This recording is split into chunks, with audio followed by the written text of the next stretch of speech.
এই রোজার 30 দিন ভোর রাতে সেরি খেতে খেতে একটা অভ্যাস হয়ে গেছে, তাই আজকেও ভোর রাতে আমার ঘুম ভেঙে গেছে।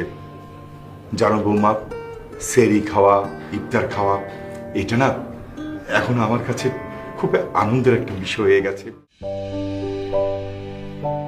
কি ব্যাপার, সেরির সময় তো চলে যাচ্ছে, ওরা কি সেরি খাবে না? কেউ ঘুম থেকে উঠেনি? না, এখনো তো কেউ ওঠেনি। কি বলো, সেরির সময় তো হয়ে গেছে।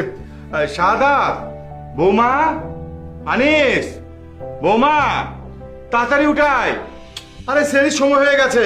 শাহাদাত। কি হলো বাবা, এত রাতে তুমি ডাকাডাকি করছো কেন? আরে ডাকাডাকি কেন করবো না?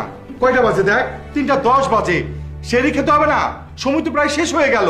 চল চল তাড়াতাড়ি সেরি খেয়ে নি। বাবা, আজকে তো কেউ সেহরি খাবে না। এসব কি বলছো বৌমা?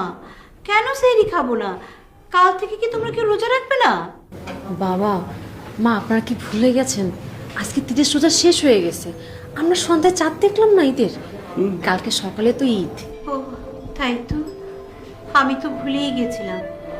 আসলে বৌমা, এই রোজার 30 দিন ভোর রাতে সেরি খেতে খেতে একটা অভ্যাস হয়ে গেছে, তাই আজকেও ভোর রাতে আমার ঘুম ভেঙে গেছে। জানো বৌমা, সেরি খাওয়া, ইফতার খাওয়া, এটা না এখন আমার কাছে খুব আনন্দের একটা বিষয় হয়ে গেছে। রোজা রাখাটাও, সেটাও আমার কাছে খুব আনন্দের বিষয় হয়ে গেছে। আফসোস বৌমা, আমি এতদিন এই আনন্দ থেকে বঞ্চিত ছিলাম।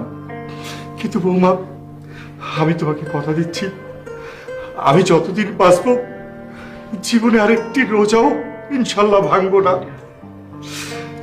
রোজা রেখে যদি আমি মরেও যাই, তারপরে কোনোদিন রোজা আমি ভাঙবো না। বাবা, তোমাদেরকে আমি বলছি, তোমরাও কেউ কখনো রোজা ভাঙবে না।